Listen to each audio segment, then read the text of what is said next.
if you mean when we are reigning on earth there would be the few and the many. The few, the many, and the nations. The few and the many would have bodies, and perhaps the nations, but at least few and the many will have bodies like those of the Malachim. Yet the few will have greater qualities or powers than the many, for they will be kings and priests, while the many will be the people of the nation. That and other things seems to point to the fact that the many will only have access to this reality, obviously perfect reality, but only this earthly reality, while the few will be able to access the heavens as the Malachim do nowadays, in a way like it was represented in the temple, the courtyard, the set apart place, and the most set apart place. Not everybody could enter the set apart place. Not everyone who entered the set apart place could enter the most set apart place. So the courtyard represents the nations, the set apart place represents the many, and the most set apart place represents the few. The courtyard represents what the nations will live. The set apart place represents the promised land, and the most set apart place pretty much represents the heavens.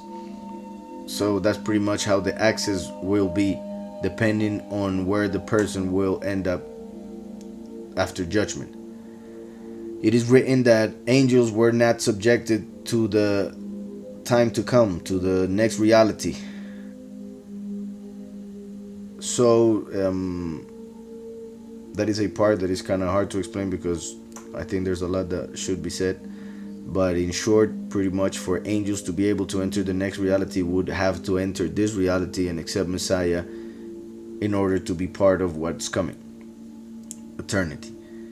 Although they have lived during all human history, for they represent the eternal realm, but they will have to accept Messiah first and last in order to continue. And I'm just saying that in short, even though I know it needs a lot of explanation. But also,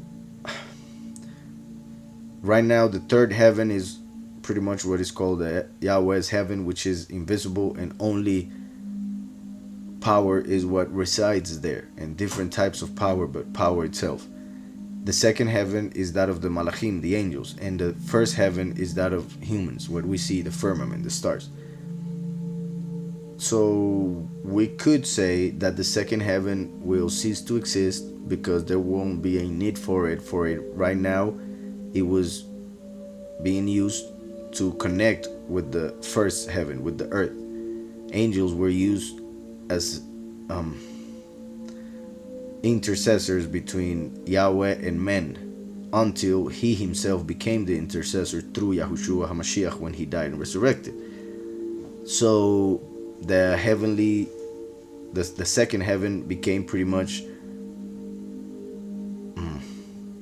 as we see in Ephesians, we are at war with authorities in the heavens, because the heavens, when they saw that Messiah came to give us authority and therefore take it away from them, they started pretty much seeing us as enemies. Not all angels, of course, but a great part of them see us as enemies, and that's why we're at war. So the second heaven, we could say, will be taken away, so there will only be that which is invisible and that which is visible, and the spirit will fill all of it. So since we have bodies and therefore will be part of the physical, that's why the scripture tells us that we will reign on earth, but we will be able to access the invisible. We will have to see how that access will be, though. So, aren't we taught that no one has entered heaven yet?